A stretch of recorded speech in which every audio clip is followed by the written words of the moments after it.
Hello everyone, आपलं PYQ analysis सुरू आहे. या पीवायक्यू एनालिसिस मध्ये आजचा क्वेश्चन आहे कंबाईन ग्रुप बी मेन्स 2022 मधील क्वेश्चन बघा काय.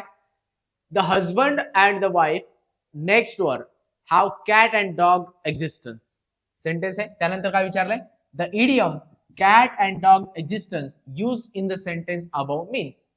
एक वाक्य दिले, वाक्यामध्ये कॅट अँड डॉग एक्झिस्टन्स अशी एक इडियम वापरली आणि विचारलं की या इडियमचं मिनिंग काय आहे. आता बघा, कॅट अँड डॉग एक्झिस्टन्स, मांजर आणि कुत्रा. आता मांजर असेल किंवा कुत्रा जर असेल, यांचे संबंध कसे असतात, नेहमी भांडणाचे असतात. तुम्ही पाहिलं असेल ना की तुम्ही गावाकडे असाल, कुठं असाल, कुत्र मांजर फार क्वचित वेळा असं होतं की मांजर आणि कुत्रा एकत्र खेळताना वगैरे दिसतात. अदरवाईज त्यांचे भांडणच चालू असतात, बरोबर. मग cat and dog existence general sense मध्ये आपल्याला अर्थ काय माहिती, मांजर कुत्रा एकत्र असताना त्यांचं भांडण वगैरे असतं. या सेन्स वरून सुद्धा या क्वेश्चनचा आन्सर निघू शकला असतं.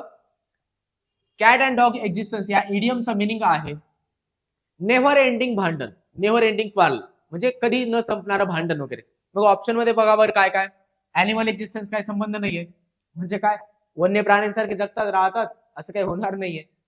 अनकल्चर्ड लाईफ, असंस्कृत जीवन, असं सुद्धा नाहीये. आपण काय म्हटलं, नेव्हर एंडिंग क्वारल वगैरे, नेहमीचं भांडण वगैरे. परपेच्युअल क्वारलिंग, क्वारलिंग म्हणजे भांडण,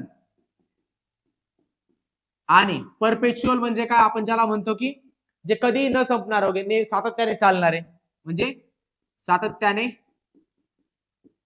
होणारे भांडण. आता सातत्याने होणारे भांडण म्हणजे सातत्याने होणारे भांडण म्हणता येईल, बरोबर की नाही.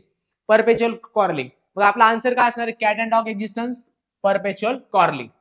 नेग्लिजिबल एक्झिस्टन्स वगैरे असं काही नाहीये. आपल्याला इडियमचा करेक्ट मिनिंग आहे perpetual quarrelling. Thank you so much.